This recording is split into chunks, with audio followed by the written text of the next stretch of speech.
There are a lot of concerns around the Australian economy right now. Today we're getting a sense of what things are like in this region of North Queensland. And with me to start the program we have Jennifer Westacott, the Chief of the Business Council of Australia, Stuart Irvine, Chief Executive Officer of Lion, Patricia O'Callaghan, Chief Executive of Townsville Enterprise, and Jeff Ribel, the Chief Executive Officer of North Queensland Cowboys. Great to have you all here. Jennifer, first to you, your reaction to the fact that the RBA has cut rates today. Your thoughts on that? Well, look, I think they've taken this very important action to buffer the economy, and they've made it very clear this is about the coronavirus, and you know, we should take that as a kind of quite a severe signal that our economy is struggling and that this virus has added even more pressure. What has to happen now, of course, is we need those mid-term reforms to get our economy to be stronger and grow faster, things like getting private sector investment back on track, things like getting the regulation pressures off businesses, be they large or small, particularly in regional centres. But, you know, they I think, have read that correctly and have made the correct decision, and they've got to give the economy some buffer now. And I'll get you to elaborate on that in a moment. First, I want to get Patricia O'Callaghan as the Chief of Townsville Enterprise. What's your sense of what needs to be done in the region, in North Queensland, to help boost the economic performance here? Because, as we said, this is a national issue, but right now one that Townsville has to grapple with as well. Yeah, and I think you know, it's really important to remember that it was only 12 months ago, Kieran, that we were drying out from a monsoonal flood that hit us for 6. So our community 12 months later is recovering from that. I've got to say that infrastructure has been key to that. It was only last weekend we opened our Queensland Country Bank Stadium. 20,000 people filled our CBD. Traders reporting tripling their trade on what it would be normally the week before. So you know, it is about now moving forward, but economic infrastructure is important, and you know, projects such as the Hells Gates Dam, which will open up agriculture in the north, will be very important to our future as well. And as a brewer, Lion, Stuart Irvine, I want you to reflect on the regional economy, because obviously you as a local producer and employer, you access local products. The supply chain is basically here, isn't it? Yeah.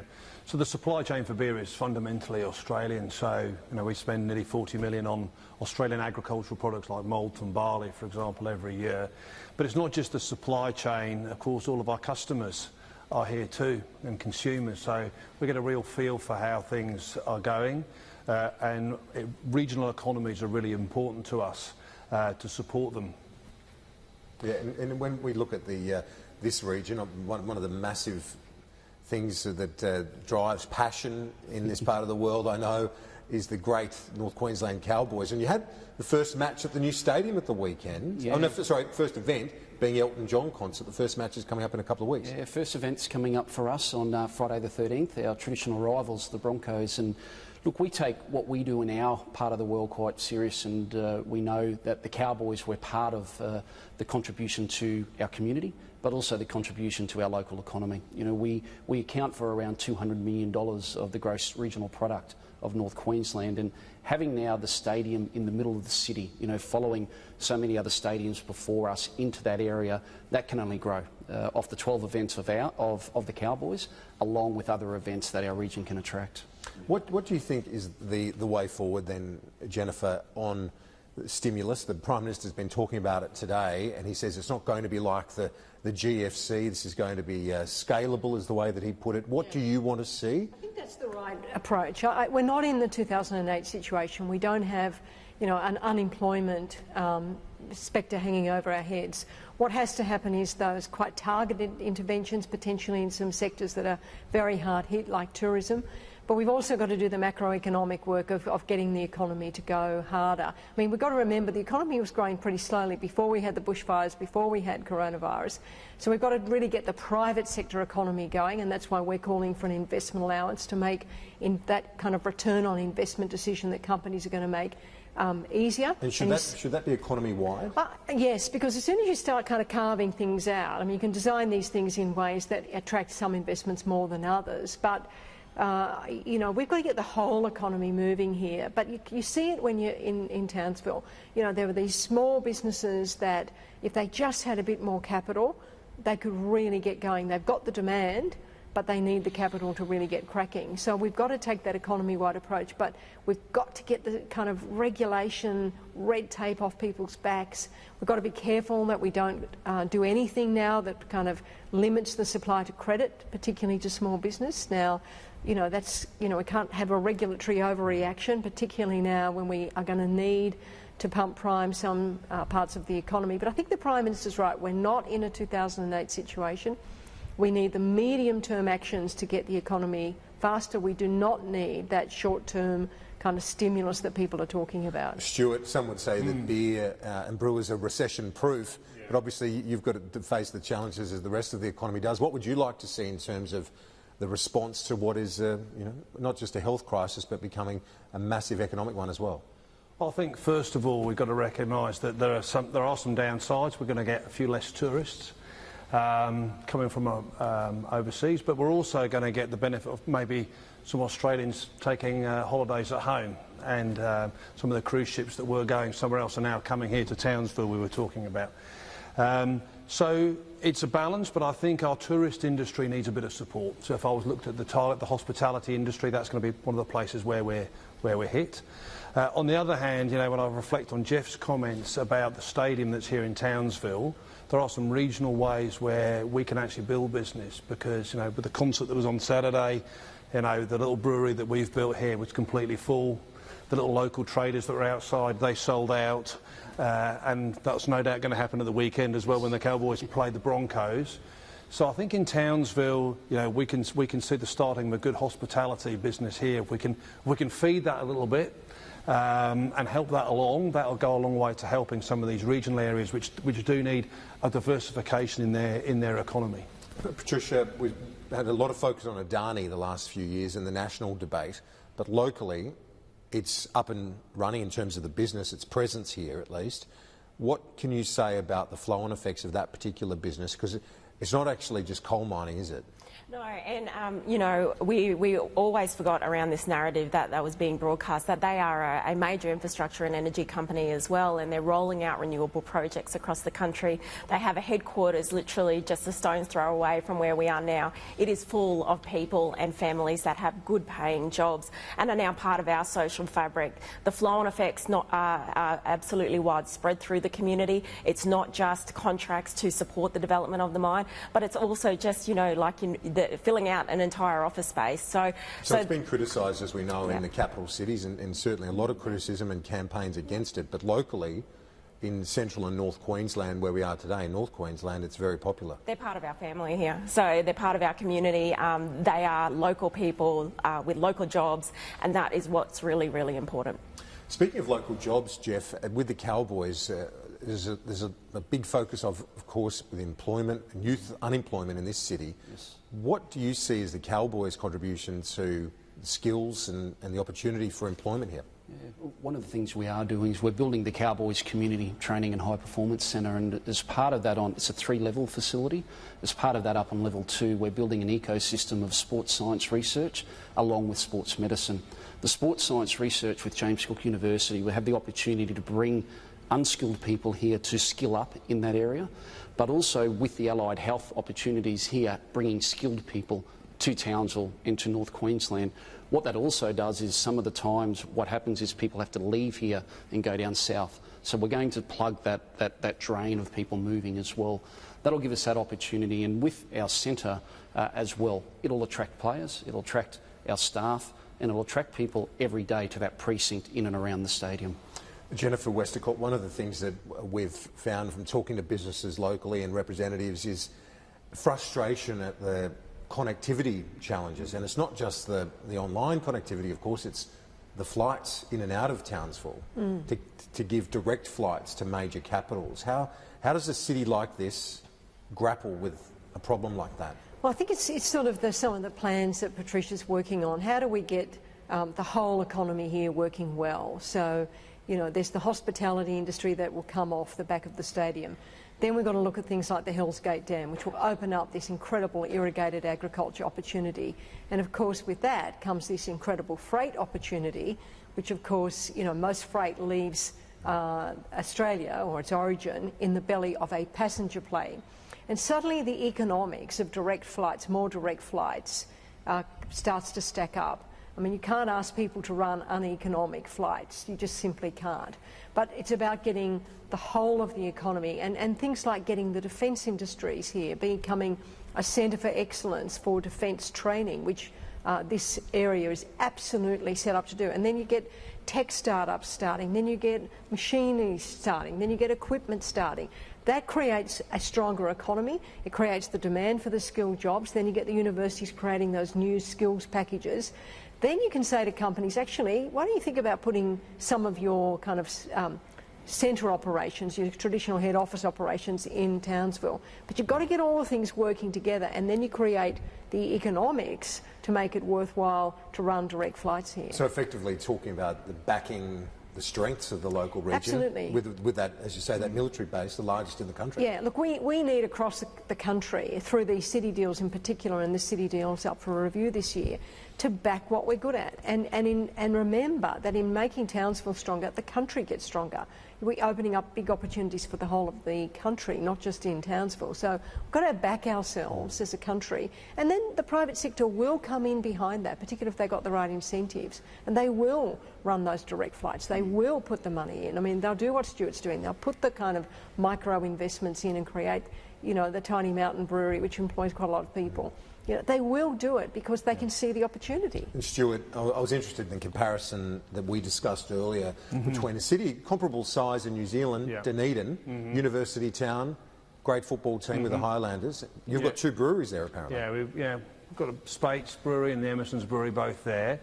And I was just reflecting with Jeff and with Trisham, talking about how that city, using that stadium as a centrepiece and making sure they have not just the great footy games but all the other concerts that go on. They've created a year-round hospitality industry alongside the university as well that they've got here, which we've got here too, that's really created a vibrant centre. So people don't just come for the football game or the concert. They come for 3 or 4 or 5 days because they're doing other things. They could be going to Magnetic Island, they could be going inland, you know, all the great things that you've got to do here. So you're creating a really different, vibrant culture here just around having that stadium, and that's what I think you've learned from Dunedin as well.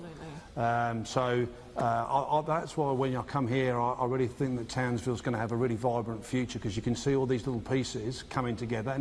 And to Jennifer's point, it just takes time. You know, you need consistent effort bit by bit over years, and that's what builds that momentum. It's unlikely to be one flash that suddenly does it. It's the continued effort that's going to make the difference. And that's something you've been in consultations with the Dunedin authorities, because as Stuart rightly points out, that stadium is a wonderful bit of infrastructure. I guess the challenge is it's a much smaller geography and travel times in New Zealand than it is here. Yeah, and I thought we brought the thought leaders from Dunedin to share their experiences with us. But what we always said when the Prime Minister then, Malcolm Turnbull, announced the city deal as part of the stadium, we knew that we had to get our act together as a community and make the most of it. So whilst the stadium has been built, we have now secured funding for a museum of underwater art that has been installed. It will be a global hit, and that will launch within weeks. So as to what Stuart's saying, we're not using the stadium as the be-all and end-all. It was the catalyst. We're building a tourism industry around it with drive-it, motor salutes, precincts, walks. But on top of that, it's about then leveraging the profile to attract more people to the region. Because, Kieran, if there is a problem that we have at the moment, as much as our unemployment's dropped from 13 to 7%, we are now have a tale of two cities where we have screaming skills shortages. So we are crying out for doctors, we're crying out for teachers, we want those engineers here, and what a wonderful, spectacular lifestyle you can have in North Queensland if they know about these jobs, and that's our story that we need to tell Australia. Yeah, this is certainly a spectacular lifestyle, that's for sure. And you've got, with the footy team as well, a wonderful initiative that people are getting behind. They love their Cowboys, and up against the Broncos in the first game of the season. Yep. From what I was hearing today, there are a number of people who are coming here, not just for the match and then heading home the next day, but for 3 or 4 days. And I think that's one of the elements of playing on the Friday night. People are able to come in on Friday and stay and enjoy the weekend. And you look at it, we have 200,000 people in a 1-hour drive market of Townsville. 30% of our crowd come from that market, but then 10% of our crowd actually come from a 4-hour plus drive market. So people are coming all of that weigh in here. They're not just coming here for the 4 hours for the game. They're staying here, they're coming and looking at and enjoying all of the other activities in and around the region. One of the things that you've been focusing on a lot in recent years in the BCA is skills and education broadly. How do you deal with this gap that we're seeing in a city like Townsville between the shortage on the one hand, but the young unemployed, 17% youth unemployment here? Well, there's two things. One, to Patricia's point, we've got to make it really attractive for people to come and live here. And, you know, like a median house price here of $305,000, if you're sitting on a house in Sydney or Melbourne that's worth, I don't know, say $800,000, $900,000, and you can get a kind of well-paid job in Townsville, you know, there's a lot to that.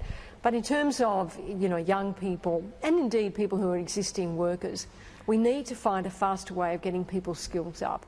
And that's why we've been advocating that people get a lifelong skills account that allows them to buy a module of training or another module of training. So they might buy artificial intelligence or robotics, the things that companies need, rather than having to go and do a full computer science degree or a full engineering degree. And then they're going to be employable much more quickly. And then for people who are often vulnerable for, you know, losing their jobs, we need to put support services around some of those kids who struggle to stay in work.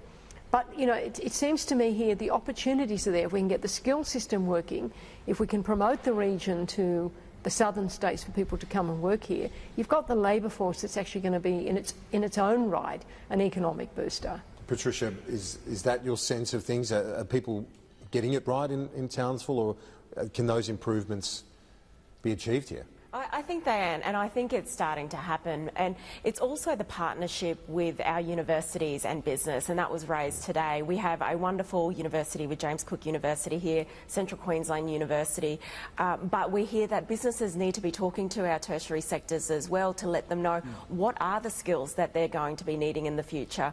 You know, we heard of today that our next generation of millennials don't want 5-year degrees. They want micro degrees where they can be in and out and travelling the world at the same time. So we're going through a huge disruption and shift, and there's no better way than to test some of those pilot initiatives than a regional community, and one that is open to fixing a problem that we currently have. And Stuart, something you've argued as well in terms of that lifelong learning. It's not just the regions; it's across the board, isn't it? The need to be flexible and to adapt. Well, it's interesting, you know, listen to those two comments there, because actually when you join a business like Lion, actually that's what you're going to get. You're going to get those micro degrees, because that's how people will learn and change over time. Because if you joined Lion 25 years ago, and where you sit now and where you're going to go in the future, you're going to have to be retrained on a lot of technologies. And it won't be a 4-year or 3 years MBA that you'll get in the middle. You'll get micro bits to keep you up to speed. So actually, that's what you're going to get once you join a top-class company. So why wouldn't you start like that? Exactly. And move on? And then the opportunity in regional Australia is, you know, you could join Lion here, so you could join from James Cook University into the Tiny Mountain Brewery as a brewer, but then you could end up in any of the locations we've got in Australia, New Zealand or across the world. So it also provides links, if you like, a channel to move talent in different ways in different places in people's careers over time. And we spoke earlier just in terms of the disadvantaged cohort, and as we said, 17% unemployment, youth unemployment in Townsville. But I'm really interested in one of your initiatives, Cowboys House. Explain to our viewers what that's all about. NRL Cowboys House, it's one of our prouder things as a club, where we have a boarding house for 100 students, 50 young men and 50 young women from remote Indigenous communities. And what it does, it takes away the barrier of distance from education. So in those communities, they do not have access to secondary education. We bring them in, we partner with 8 local schools here in Townsville, and we offer them a wraparound service of care, education, social and health wellbeing. Jeff Ribel from the Cowboys, Patricia O'Callaghan from Townsville Enterprise, Stuart Irvine from Lion, and Jennifer Westacott, Chief of the BCA. Great to chat. Thanks so much for your time. Thank you very much. Thank you very much.